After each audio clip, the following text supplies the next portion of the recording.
What is going on, everybody? This is IDA All Day here, and today we are back with another Kingdom Hearts 2 video for any percent beginners.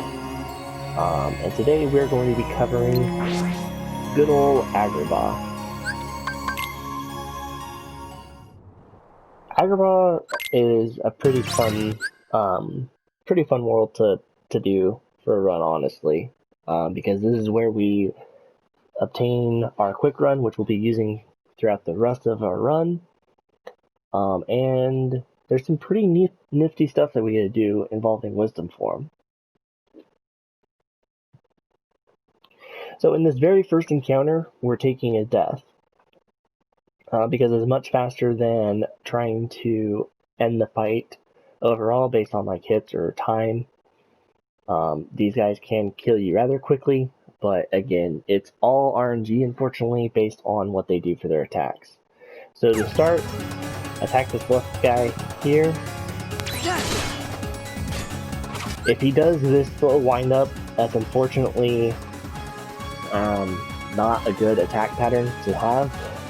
You kind of want to have an attack pattern where he, after you hit him, he immediately is swiping at you and doing a bunch of hits until he launches you up and then slams you back down. That's the fastest attack pattern that you can get. When he does the slow wind up, it does a decent amount, but it takes forever.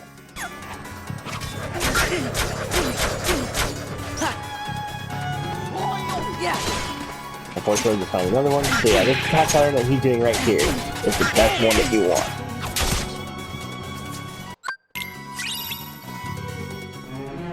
Unfortunately, again, like I said, it's all RNG, except for what the bandits there do. So after that, we're going to go to the Moogle, we're going to sell our potions, and we're going to proceed to buy ethers. Now, a good amount of ethers that you want to try and be able to get is 6 to 7 ethers bought from the Moogle. 7 is extremely good, 6 is like the bare minimum that you want to try and at least have. Anything less than that is not gonna be looking good, because we do go through quite a bit of ethers moving forward in some of the worlds that we'll be seeing again here soon, and you want to make sure that you make every ether count. So if you can get 6 to 7, great. Anything more than that is an absolute bonus. But again, try not to go too far out of the way to make sure you got the money for the ethers.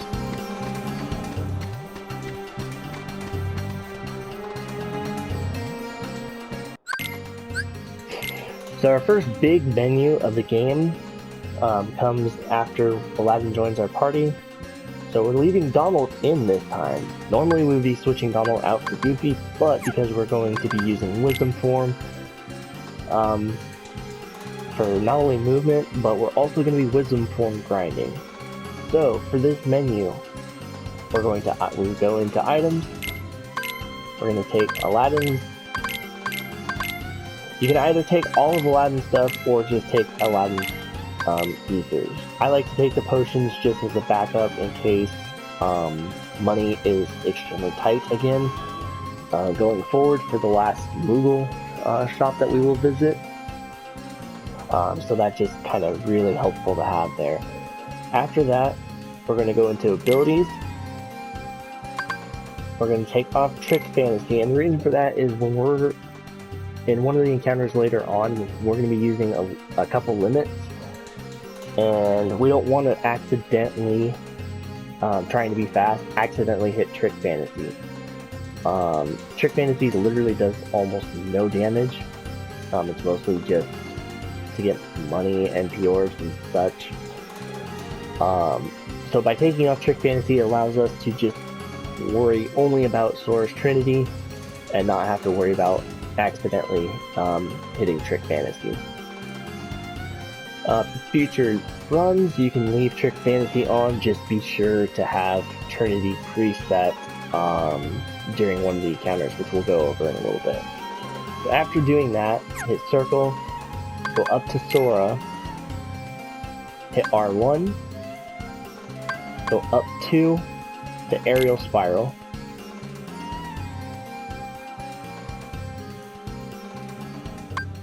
And you can throw guard back on for this route, but it's completely up to you. It's preference. If you're just starting out, I would recommend throwing guard on as a nice little safeguard for a bunch of things instead of just trying to rely on reflect, because you will end up using reflect quite a bit throughout the rest of your run. So if you don't fully feel comfortable, I would throw guard on. After which, circle out to that portion and go into customize. We're changing fire for reflect and potion for ether. Now there are other shortcuts that you can do where it's just a pure magic shortcut until after Roxas. This is just what I run, so customize your shortcut menu to how you want to run it, but make sure you have reflect in your shortcut menu. That's at least the one requirement that you need to have, is reflect is in your shortcut menu. After that, we're turning Aladdin to Sora attack, and that's the menu. So now, as previously mentioned, instead of how normally we would go into Valor form for movement, we are now going to be doing Wisdom. And Wisdom allows us to have the ability of Quick Run, which is much faster than just the pure Valor movement. And with Quick Run, when we hit level 3 Wisdom, it gives us Quick Run as an actual ability that Sora can have outside of Wisdom form. So we're going to go into Wisdom form, Quick Run up to here, target lock onto that bandit, and kind of coast away from the bandit a little bit, because you want those 2 other targets to teleport kind of close to you. So that way you can fling them into the bandit that's there. If you're on top of the bandit and those 2 guys are doing their little teleport for the R speed right on top of you, you're not really going to do as much damage, and it kind of makes things a little chaotic.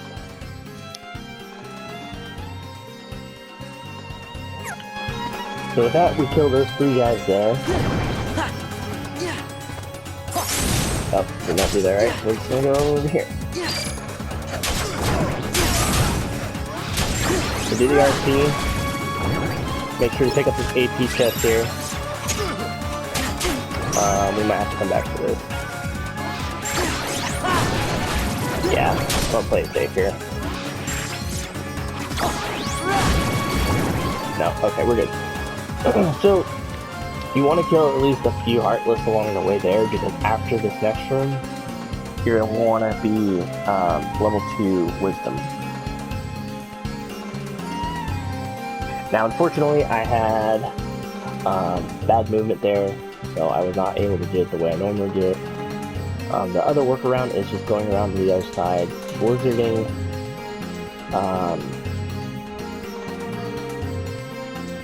blizzarding, or using fire for those stands to break open to get yourself an AP chest. So we now move on to this next room, where once again, let's go. We're going to go into Wisdom, jumping up and reflecting. Don't worry about it if you get hit, it's not a big deal. Just quickly do the RCs here. Yeah, and you should be level 2. I unfortunately didn't get a good reflect there. So now we're on our way to the next AP chest here.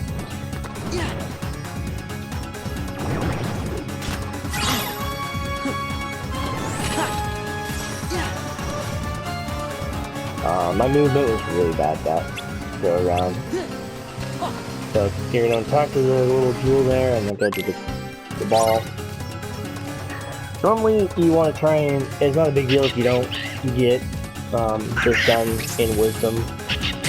It's just a little bit extra movement is all that you get. Like, it's not a make or break. It's nice because it's that much extra for movement, but it's not detrimental if you don't perform it.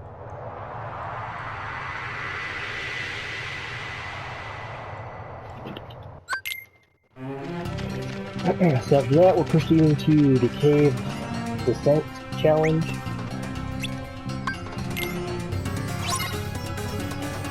So for this, it's just being efficient with Reflect and killing things as quickly as possible. So with little ice cubes, we want them to retaliate so that we can use Reflect.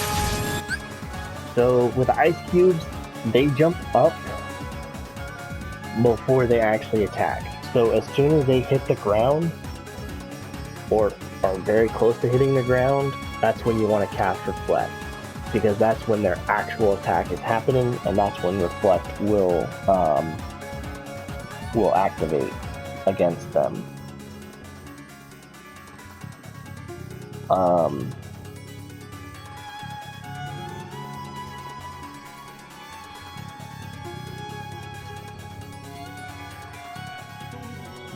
The next enemy that you're going to see is going to have fire.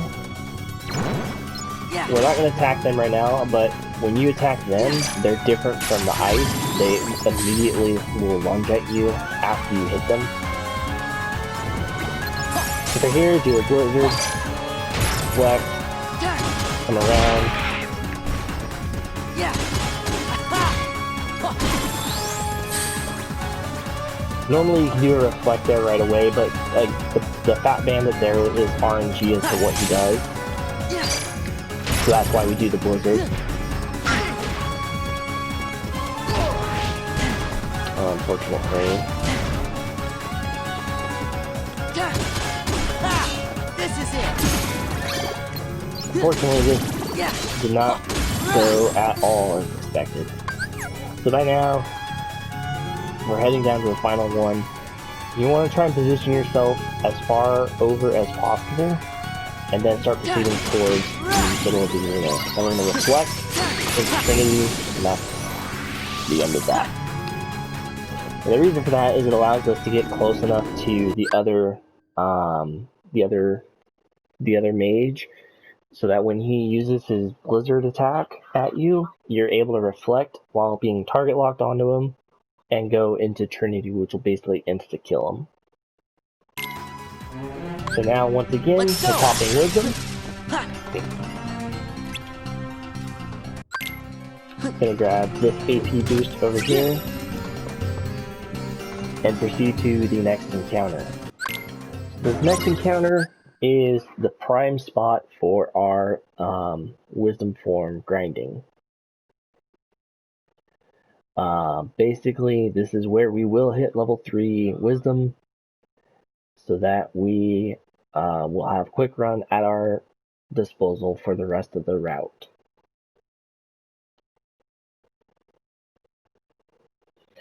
So for this, as soon as the thing starts, jump backwards and cast Reflect. And that will pretty much kill most of these Heartless that are in this starting spot. And either left, do an RC. So Reflect. If there's any left, do the RC, which there's not. So now, we're just causing retaliation and reflecting.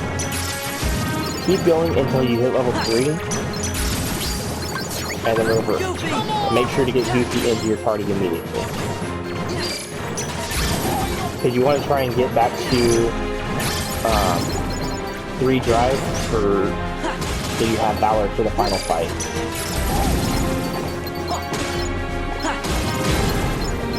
So here, we're now going to, as soon as the bandits go to attack, we're going to cast Reflect, go into Limit. Don't necessarily do it right away, let the Reflect proc, and then proceed to do Ultima, followed by major drive, and try and hit as many of the fat bandits as you can during the major drive.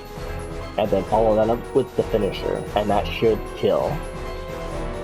Every now and then it's a little wonky and it won't kill, so just kind of quickly kill them after. But if you don't feel fully comfortable that it's going to kill, just do the whole Trinity and do the finisher, and that should be well more than enough to get the kill.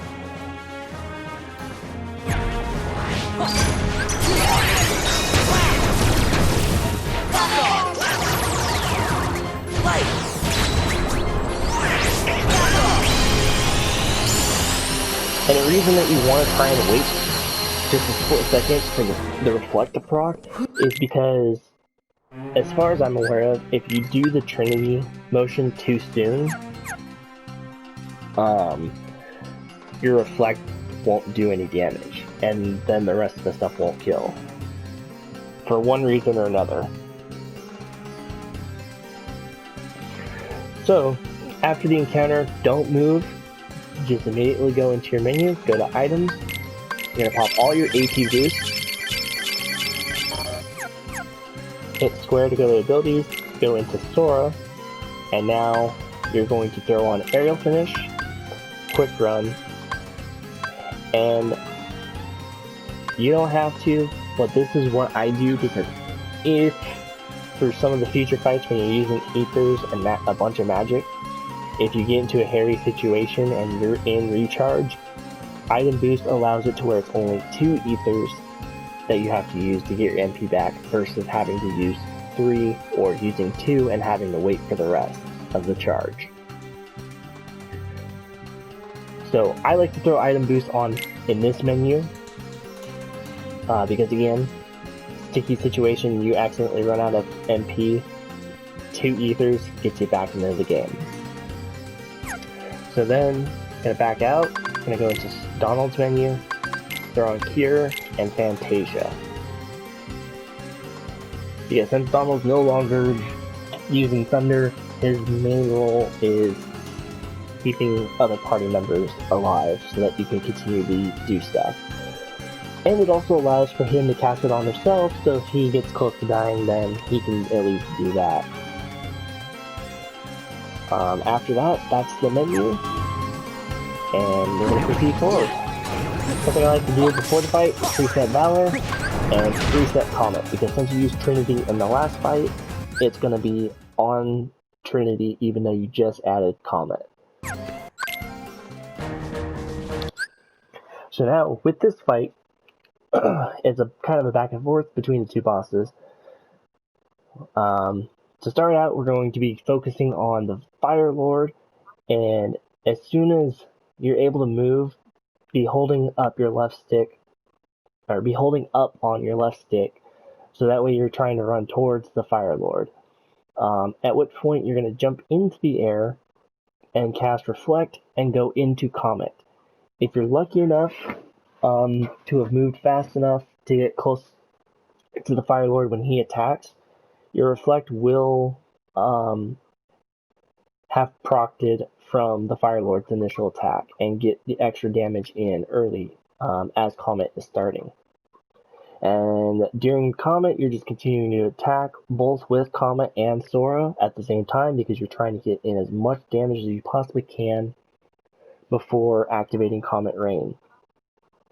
Try not to rush your Comet if you can because you're wanting, at the best case scenario, having the Ice Lord broken down into as many ice cubes by the time that you activate Comet Rain. Keep going after the Comet Rain, doing attacks with Aerial Finish. When the Fire Lord breaks for a second time, you can then proceed to go into Valor, if you would like, or you can wait until his final break when he splits into 2 little fireballs to go into Valor, because your Valor explosion will kill the little ice cubes and the little fireballs if they're there at the drive explosion. So here we go.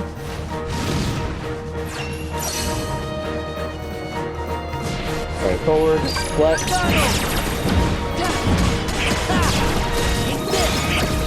Now we're targeting the ice sword.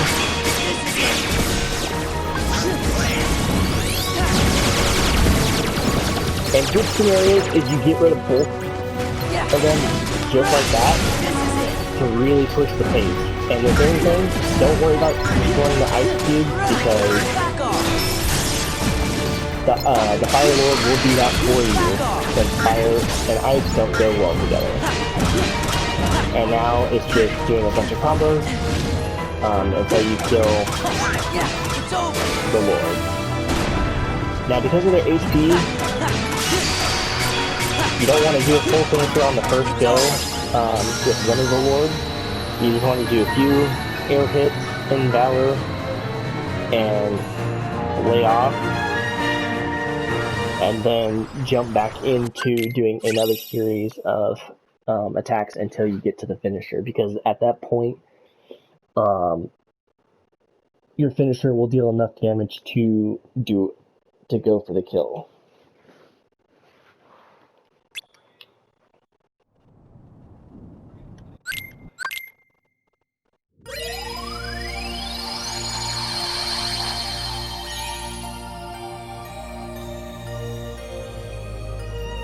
So now we're gonna have a bunch of text to mash through. Oh, never mind. Not as much text as I thought. Okay. So that's it for this portion of the video. Hope this helped you guys.